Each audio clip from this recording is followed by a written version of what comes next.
সম্প্রতি বুয়েট ও গাজীপুরে দুটি ঘটনা সামনে এসেছে। শুধু এই দুইটি ঘটনাই নয়, দিন দিন সমাজে ধর্ষণ ইসলাম বিদ্বেষ যেন স্বাভাবিক একটি বিষয় হয়ে উঠেছে। একজন সচেতন মুসলিম ও নাগরিক হিসাবে আমাদের করণীয় কি?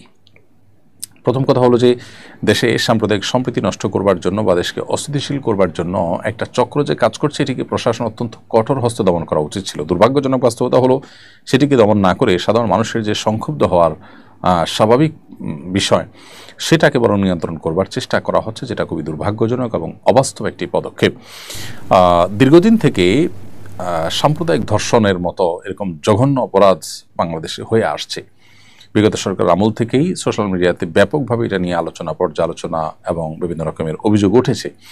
সে অভিযোগগুলো তদন্ত করে তার জন্য যথাযথ ব্যবস্থা গ্রহণ করা যেখানে কর্তব্য ছিল, সেটি না করে প্রশাসন বিষয়টা নিয়ে ঢিলা ভাব দেখিয়েছে এবং অতি সম্প্রতি গাজীপুরের ঘটনাকে প্রেমের ঘটনা বলে এটিকে হালকা করার চেষ্টা করা হয়েছে, যেখানে প্রচলিত আইনে 13 বছরের নিচে কোনো মেয়ে সম্মতি দিলেও সেটা ধর্ষণ হিসাবে বিবেচিত হয়। এবং এখানে হিন্দু ধর্মাবলম্বীরা মুসলিম মেয়েদের টার্গেট করার যে বিষয়টি অহরহ ঘটছে, সেখানে সাম্প্রদায়িক ইস্যু আছে কিনা সেটা খতিয়ে দেখা এবং তার জন্য যথাযথ পদক্ষেপ নেওয়া এটা কর্তব্য ছিল।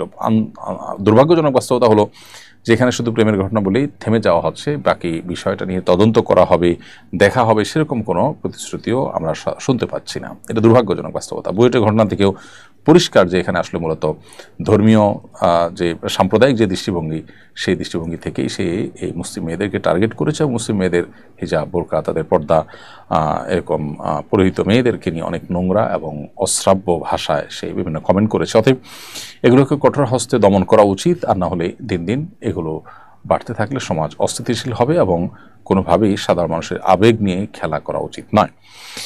এরপর আসাদুজ্জামান আলিফ আপনি লিখেছেন, আমি ক্রয় বিক্রয়ের মধ্যে মধ্যস্থতা করি, বিক্রেতার সাথে আমার মৌখিক চুক্তি আছে, আমি গাড়ি বিক্রয় করে দিতে পারলে প্রত্যেক গাড়ির ক্ষেত্রে আমাকে 2000 টাকা দেওয়া হবে।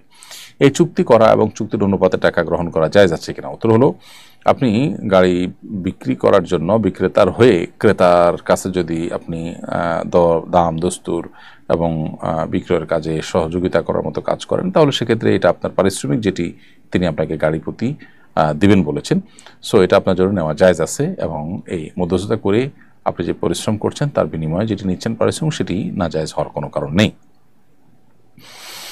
এরপরে শাপলা লাকি এআইডি থেকে আপনি লিখেছেন, আমার ছোট বোন মারা গেছেন, মারা যাওয়ার 1 সপ্তাহ আগে সে মাকে বলেছিল, মা আমার কাপড়ের মধ্যে কিছু টাকা আছে, তুমি নিয়ে নিও। মায়ের কাছেও তার কিছু টাকা গচ্ছিত ছিল, যেগুলোর বিষয়ে বোন কিছু বলেনি। বোনের এসব টাকা মা ব্যবহার করতে পারবেন কিনা, নাকি বোনের স্বামীও ওই টাকার অধিকার আছে? বোন শাপলা লাকি, আপনার প্রশ্ন উত্তর হলো যে আপনার বোন মৃত্যুরোগে আক্রান্ত হয়ে যদি এরকম কথা বলে থাকেন, তাহলে সেটা ওসিয়ত হিসেবে গণ্য হবে।